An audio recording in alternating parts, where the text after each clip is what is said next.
인허가 물량을 한번 보겠습니다. 지금 이 시점도 중요하지만 1년 후, 2년 후, 그리고 5년 후는 어떻게 될 것인가를 살펴보셔야 되겠죠. 자, 현 시점의 인허가 물량은 통계적으로 평균적으로 약 25개월 후 아파트 입주를 이루게 됩니다. 그러면 지금 잡혀있는 인허가 물량들이 몇 년 후 어떻게 입주 물량으로 풀리게 될지를 예측을 해볼 수가 있겠죠. 자, 2015년부터 2017년까지요. 연평균 47,200호 정도 서울의 아파트 인허가가 이루어졌습니다. 그것이 뭐 올해까지 꽤 많은 예년 대비 꽤 많은 입주 물량으로 잡힌 것은 사실입니다만 끝나버린 이슈죠. 송파 헬리오시티 이슈도 이제는 끝나버렸어요. 더 이상 뭐 갖다 붙일 이유가 없어요. 강동 송파 헬리오시티가 3개월짜리 이슈였다면 강동은 한 4개월짜리 이슈 정도 보시면 돼요. 2018년을 보시죠. 갑자기 줄어들었죠. 갑자기 줄어들었습니다. 14,300호 이상이 감소를 해버렸어요. 그리고 2019년 올해부터도 계속해서 감소를 할 수밖에 없는 상황입니다. 재개발, 재건축을 그런 식으로 틀어막고 있는데요. 무슨 수로 인허가를 낼 것인가, 무슨 수로 공급을 할 것인가, 이건 답이 뻔히 나오는 계산인 것이죠. 자, 이렇게 공급을 계속해서 억제이다 보면은 두 가지 수요에 영향을 미칠 것입니다. 하나는 이제 매매 수요가 될 것이고요. 또 하나는 전세 수요가 될 텐데요. 뭐 시장에 공급이 부족해지면 당연히 두 가지 그 수요를 촉발할 수밖에 없습니다. 근데 문제는 매매 시장은, 아파트의 매매 시장은 지난 몇 년 동안 꽤 많은 상승을 이루었어요. 꽤 많은 상승을. 오히려 그동안 쉬고 있었던 전세 시장이 움직일 타이밍입니다. 한번 보겠습니다. 장기간에 걸쳐서 서울의 전세가율과 그리고 매매가격 지수를 겹쳐서 표시해 놓은 그래프가 될 텐데요. 이 밑에 요 초록색으로 표시가 된 막대 그래프, 얘가 이제 전세가율이거든요. 보시면 50%쯤 되다가 60% 이상으로 올라오고, 그리고 쭉 떨어지다가 다시 70% 가까이 올라왔다가 쭉 떨어지고, 이런 모습을 보실 수가 있죠. 그리고 전세가율이 이렇게 60%를 넘어서서 올라갈 때 매매 가격 지수도 그때부터 시작해서 본격적으로 상승을 하고, 얘도 마찬가지죠. 얘는 2010년대인데요. 70%를 넘어서는 그 순간부터, 전세가율이 70%를 넘어서는 그 순간부터 매매 가격이 날개 돋친 듯이 올라가고 있는 그런 모습을 확인하실 수가 있는 거죠. 이 시점을 한번 살펴보시면 과거 2000년대 64.6의 전세가율을 기록했던 이 시점이 2004년도고요. 그리고 2010년대로 넘어와서는 전세가율 75%를 기록했던 시점이 2015년도부터입니다. 이때부터 아파트 가격이 급상승을 해버렸어요. 그 지난 몇 년 동안 참고 참아왔던 상승 잠재를 한꺼번에 다 폭발을 시켜버린 거죠. 따라서 지금부터는 매매 가격이 급하게 상승할 수 없어요. 아파트 가격. 그러니까 가끔 그런 분들 계세요. 다른 분들 뭐 아파트 투자 몇 년 전에 해서 뭐 더블을 만드신 분들 상당히 많습니다. 근데 지금 와서 그 수익을 나도 한번 올려보겠다라고 아파트 시장에 지금 뛰어드시는 분들은 안 돼요. 그건 욕심이에요. 과거에 다른 분들이 일찍 시장을 면밀하게 살펴보시고 일찍 의사결정을 하시고 과감하게 행동을 옮기셨고, 그리고 그 시간에 대한 보상으로 수익을 얻으신 건데요. 그거를 내가 지금 와서 나도 똑같이 하겠다? 그건 욕심인 거예요. 그런 과욕을 부리시고 또 만용을 부리시다가 항상 실패를 겪게 되는 거죠. 그거는 포기하시는 게 좋을 거예요. 오직 실거주로서만 접근을 하셨으면 좋겠고요. 앞으로 일어날 중요한 변화는 전세가격의, 전세가율의 상승입니다. 그리고 이것이 전반적인 주택시장에 많은 변화를 갖고 오게 될 것입니다. 자, 아파트 전세가격이 왜 필수적으로, 필연적으로 상승할 수밖에 없는지 그 이유를 좀 설명을 드릴게요. 이미 경험을 했죠. 입주 물량 갖고 크게 떠들어댔지만, 자, 송파 헬리오시티의 입주 물량, 단기적인 이슈로 소멸되어 버렸죠. 오히려 지금 송파구, 다른 자치구들 전세가격 떨어지고 있는 와중에 송파구만 막 올라가고 있는 상태예요. 강동구도 마찬가지라고 미리 예고를 해드릴게요. 올 하반기 내년 초에 잡혀 있는데요. 송파보다 한 1개월 정도 더 길게 신문에서 크게 떠들다가 소멸될 이슈입니다. 또 말씀드린 것처럼 이제는 투자 수요가 제한되어 있습니다. 너무 많이 올라버린 거죠. 그에 비해서 앞에서 그래프에서 보신 것처럼 전세 가격은 올라갈 여지가 너무나도 많이 있습니다. 항상 매매가와 전세가가 일정한 비율을 유지하면서 움직이게 되는데 매매가가 너무 높이 올라가 버렸어요. 그 높이 올라간 매매가를 보고 전세가도 움직이게 되는 것이고요. 또 하나가 있죠. 여기 계신 분들 모두 이제 종부세 납부하고 계실 거라고 저는 생각합니다. 아니신가요? 납부하셔야 되는 거죠. 이 부동산 시장의 중요한 플레이어로서의 하나의 훈장 같은 겁니다. 납부 안 하는 게 좋은 게 아니에요. 절대. 반드시 아직까지 납부하지 못하고 계신 분이 있다면 올해부터는 꼭 납부하실 수 있도록 열심히 노력을 하셨으면 좋겠습니다. 보이스가 늘어나고 있죠.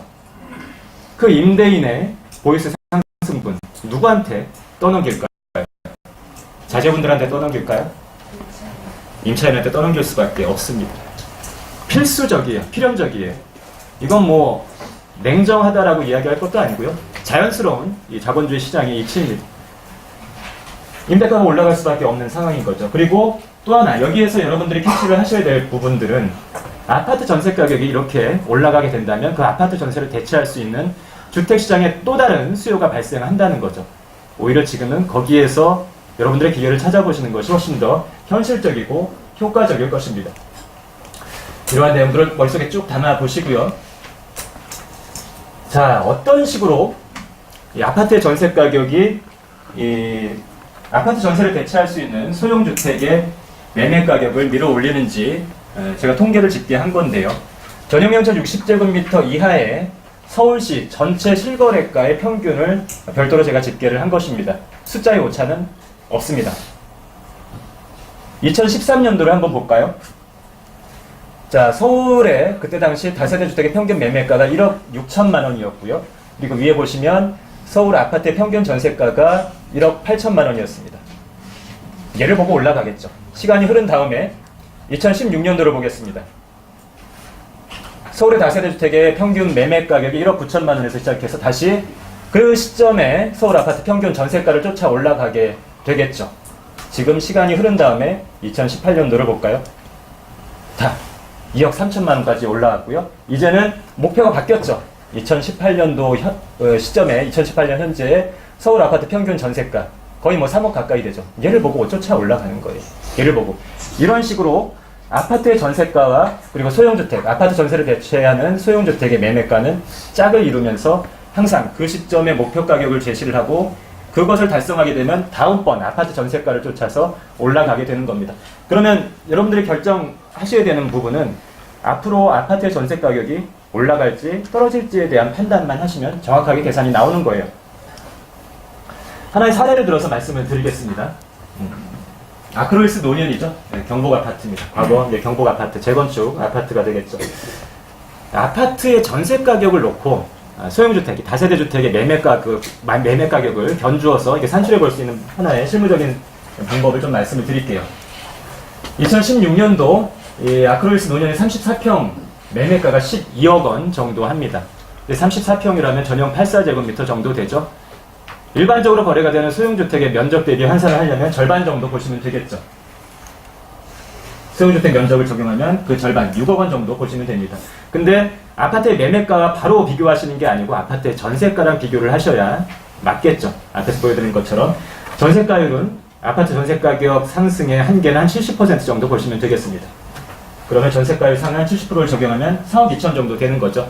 그럼 여기서 이제 계산이 나오는 거예요. 2016년도에 이 아크로이스 노년 인근에 어떤 소형주택, 다세대 주택에 투자를 하신 분이라면은 그때 당시 그분이 목표로 잡으셨어야 되는 이 목표 가격은 4억 2천 정도라는 거죠. 그때 2016년도 3억대였습니다. 분명히 3억대. 그 3억 초반에 투자하셨던 분들은 그러니까 4억 2천 정도를 바라보고 투자를 하셔야 맞다라는 거고요. 자, 이번에는 똑같은 사례를 놓고 앞으로를 한번 예측을 해볼게요. 영등포입니다. 굉장히 투자자분들께서 요즘 지속적으로 인기를 끌고 있는 그런 지역 중에 하나죠. 2019년 현재입니다. 34평짜리 매매가 13억 원 보시면 되거든요.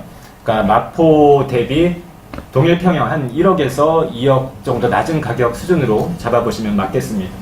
얘도 똑같이 면적 대비 근데 절반이죠. 6억 5천 정도 되는 거예요. 전세가율 70%를 적용하면 아파트 전세가격 4억 5천 정도까지 가능한 겁니다.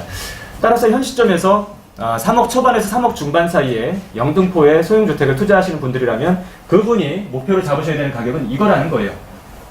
그러니까 엉뚱하게 막연하게 여기 개발 호재 많으니까 대충 사놓으면은 헐헐 날개 놓친 듯이 계속 올라가겠지 이렇게 생각하시는 게 아니고 한 몇 년 후에 보통 전세 가격의 큰 변혁은 전세 그 텀이 한 2번 정도 돌아갈 그 시기 안에 일어나거든요. 약 4년 정도 시점을 잡고 목표 가격은 예로 잡고 투자를 하시면 가장 적절하겠습니다.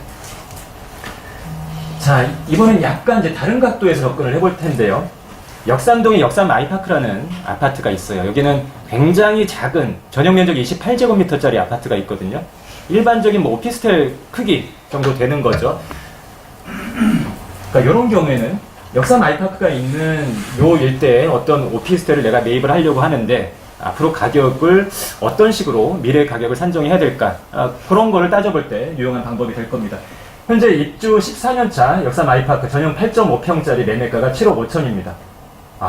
어마어마하죠. 역삼 아이파크. 그냥 원룸이에요, 원룸. 7억 5천이에요, 근데. 7억 5천. 얘도 역시 전세가 상한 한 70% 정도 잡아보시면 5억 3천이 나오는 거죠. 근데 만약에 지금 막 열심히 이제 분양이 들어가서 2020년쯤에 입주를 하게 되는 전용 9평짜리 오피스텔의 분양가가 4억이라고 하면은 이런 걸 투자하시는 분들이 목표를 잡으셔야 되는 금액은 1차적으로는 얘고요. 그리고 이 이상도 바라보실 수가 있어요. 어떠한 경우에 일정한 조건을 만족을 해야 되겠죠. 여러분들이 그러니까 비교를 하실 때요. 아파트와 그리고 뭐 오피스텔이나 다세대 주택을 포함한 소형주택을 비교를 하실 때 가장 큰 차이점은 단지의 조성이죠. 단지의 조성. 아파트는 넓은 부지를 확보하고 있습니다. 쾌적한 주거 공간을 갖고 있죠. 물론 사실입니다. 그것이 아파트 프리미엄에 결정적인 영향을 미치니까요. 뭐 역삼 아이파크도 마찬가지죠. 내가 비록 뭐 7평짜리 그 조그만 공간 안에 들어가 살고 있다 하더라도 역시 그 사람도 역삼 아이파크 주민이니까요. 뭐 그런 프리미엄이 있는 건데, 만약에 그거를 대체할 만한 시설을 그 오피스텔 건물에서 공급을 해준다면, 특히나 요즘 주요 고객층이라고 할 수 있는 젊은 1인 가구들이 좋아하는 커뮤니티 시설들이 있죠. 뭐 헬스클럽이라든지 비즈니스 라운지라든지 이런 시설들을 고급형으로 공급해주는 그런 오피스텔 건물이라면은 이 아파트의 대형 단지와 비교할 수 있을 만큼의 가치를 지닌다고 볼 수가 있기 때문에